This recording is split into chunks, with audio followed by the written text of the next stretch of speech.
Relationships, fashion, trends, and all things topical. She is the content queen. Facebook, YouTube, Twitter. Time to find out what Kristi's blogging about on Fly 92.3. Times Union, timesunion.com. Blog is on the edge. The woman is the one and only Kristi Gustafson Barlette talking about first dates. Yeah, so there was this survey that came out that looked at the best places to go for first dates. And we were talking about this yesterday, and we were kind of surprised by the results because not only were they all chain places, but they were definitely all places where you would get something to eat or drink. Like number one was Starbucks, Chipotle was number two, and Panera was number three. But also on the list were Red Lobster, Applebee's, Chili's, Olive Garden. Nothing wrong with Guys. nothing wrong with any of these places, and I love Chipotle, but first date? Right. Like, Five Guys, first date. How would you even write that down? How would you even write that down? Almost. But Chipotle? I know, right? I don't understand that. I think here's the thing. You go to Chipotle and you look like you're conscious, like socially, environmentally conscious because, you know, they have locally sourced food and grain-fed meats and all that stuff, so maybe that's why Chipotle wins. You know out how there. hard it is to eat a burrito in front of a stranger? I know, right? It's a very messy thing. Even the bowl is difficult. Like, to eat the bowl in front of a stranger. I mean, if you want to be environmentally conscious, why don't you just have your first date at like Whole Foods or something like that, you know?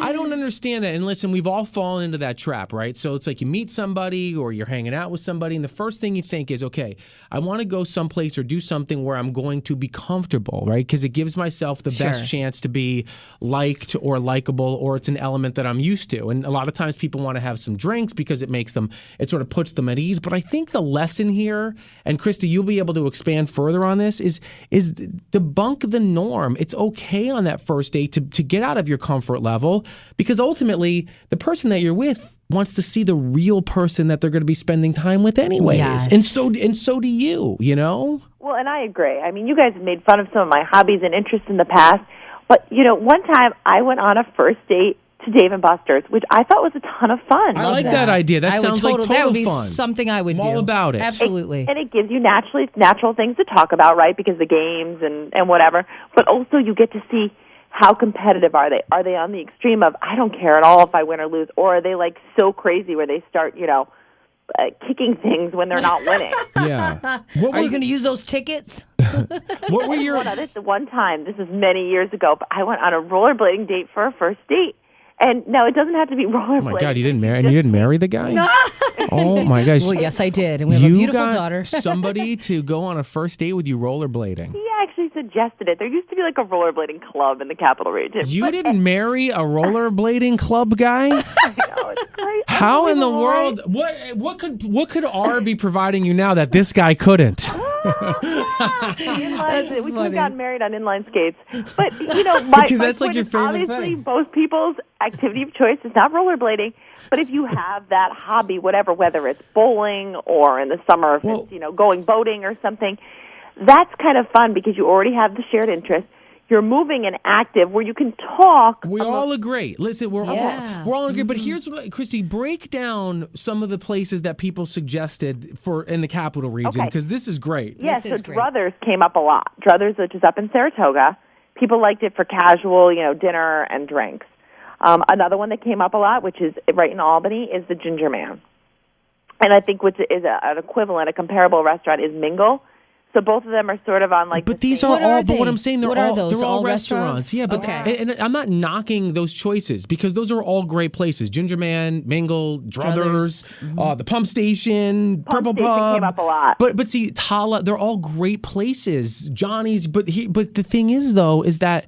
Did anybody, Kristi, like think outside of the box on this at all? There were a couple of Dave & Buster's. Some people said mini golf. You know what actually came up like 3 or 4 times, which surprised me, was the crossings. I love that idea. Yes. In the crossings or do whatever in the crossings. So. Let me ask something because I'm not in the dating scene and I've been out of it for years, so I don't know the answer to this. Do you think it's because, and I don't know if this is even a fact, but does the guy make the decision of where you're going to go on a first date? And does that maybe because he doesn't want to be out of his comfort zone is the one that's kind of initiating that fact? Do you think that that's one of the reasons why it's kind of the same old, same old? My thinking is there's so much insecurity and uncertainty with that first date because you want the person to like you, you want to like them, you want to be memorable, but you don't want to be so different that they're like, oh, that's weird, or they go talk to their friends or post to social media. He or she took me to this crazy place. Right. So I think that may be why people are almost afraid to suggest something different. And also, if you think about it, we all eat, we all drink, we all do whatever. But we don't all say bowl or, like the games at Dave & Buster's or that kind of thing, or miniature golf. So maybe if you think, if I suggest that and then he or she says no, then I'm going to blow my chance at that first date. Or they'll agree just because they think they should agree, but then they won't have fun and I'll never get to a second date. I definitely think that early on, I think that people courting each other definitely lack some creativity because you're afraid to make a step take a chance early on. But in reality, in my opinion, and believe me, I can't tell you how to make it successful after the first date, but I can tell you my this. first dates have been awesome. Listen, I've had some amazing first dates, Right? and I can tell you, take a little bit of a chance because he or she will appreciate the fact that, you're at least somebody that could be somewhat adventurous. I can tell you this, the best first date that I've ever been on was down at the Headless Horseman.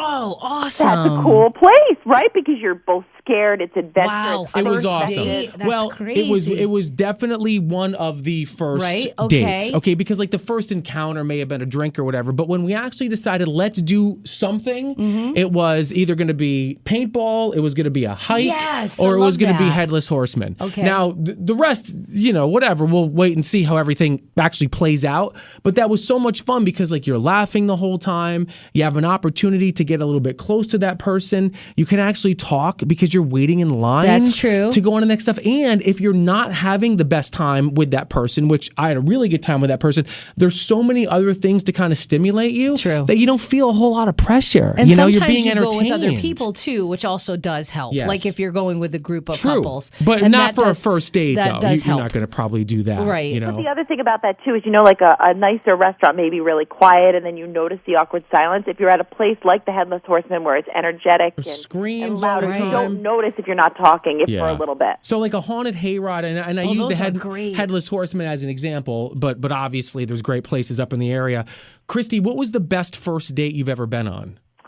Well, don't I have to say my husband? Otherwise, it's not fair. No, not because necessarily. it has to be the rollerblade air. Well, you know what? I wouldn't say the rollerblading was the best first date. I just I'm all about creativity. And Rich and I definitely had creative dates, by maybe date 2 or 3 or 4. But I just think that that's fun, but that's not for everybody. Some people like the traditional, the expected, they're most comfortable in a place that they're familiar with, and that's a restaurant or a coffee shop or a bar. Where was your and Rich's first date? Did you already tell us that? I might have. We went to the Ginger. Yeah, I have told you. Oh, We yeah, went the to Ginger Man. and we were there till they put the chairs up and we're sweeping the That's place awesome. down. See that? So I love the Ginger Man. I have to therefore agree with people who say the Ginger Man because I'm a little biased. Yeah, no, there's great suggestions on your list, okay? And I know that, if you want to, we'll probably either put the link or whatever for people to kind of get some ideas. But people need to kind of branch out a little of the bit box, and think a yeah. little bit out of the box. And you Take could, a chance. You You could just never find out. know. You could find out some really essential stuff early on. It's better to know early on in a potential relationship who you're dealing with. One other one that Yes, came up go a ahead. lot were beer tours or wine tours.